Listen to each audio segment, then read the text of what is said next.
I actually have known Peter Navarro for a while. I think he's a smart and credible guy. He's a real academic that's done a lot of work on China. His orientation towards China absolutely is more towards they are an antagonist that needs to be hit back and contained and constrained. So it is more in line with a lot of the statements that Trump has been making on China recently in terms of currency manipulation, unfair trade practices. I think that it's consistent, but he's not a crazy, and he's certainly not someone that has no. I mean, this is not like Ben Carson for HUD. It's absolutely credible that Navarro would have a position like this. Right. Now, the idea of containing and constraining China and what certainly seemed to be the moves by the Trump administration prior to actually taking office to do that. What are your expectations here, being familiar as you seem to be to a certain extent with Mr. Navarro and overall, given what we've seen so far from the president-elect? Well, one of the conversations I've had with Peter was specifically around, how you can effectively contain and constrain China if you don't have a strong relationship with American allies in the region. You kind of have to pick and choose which way you want to go. And, Peter was also opposed to the Trans-Pacific Partnership, as is Trump.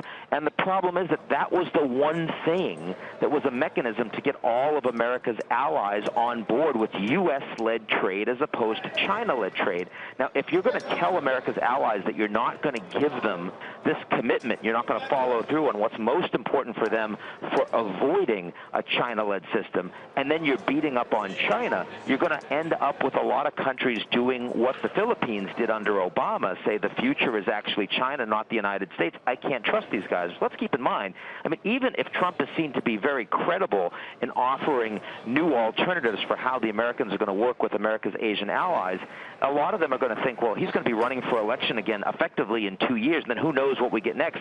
At least with China, it's the devil we know. That whatever's happening is going to continue to happen. So I do think that the environment for the entire Trump administration on China is going to be much more challenging to negotiate, and I don't think they've gotten their heads around that yet.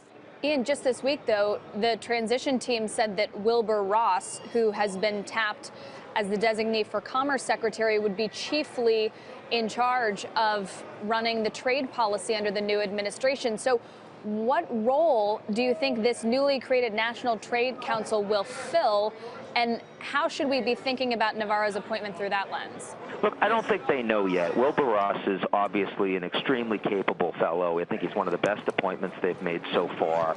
But let's also keep in mind, he personally has been in favor of free trade and the TPP. So, again, where he's going to go, what they're going to look like in terms of alignment on actual policy, things that Trump himself hasn't been concerned about at all until very, very recently, is an open question. But Navarro, from the beginning, when no one believed that Trump had a chance, Navarro was Trump's one guy advising him on international trade.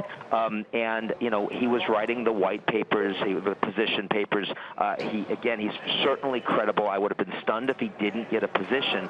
But I also can tell you that, right up until the Republican National Convention, Navarro had not met in person with Trump once.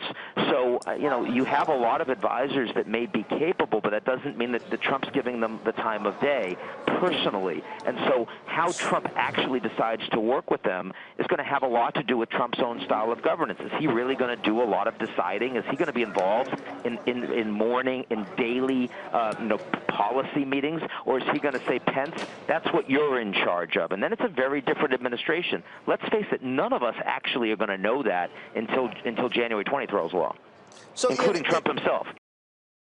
Hey there, thanks for checking out CNBC on YouTube. Be sure to subscribe to stay up to date on all of the day's biggest stories. You can also click on any of the videos around me to watch the latest from CNBC.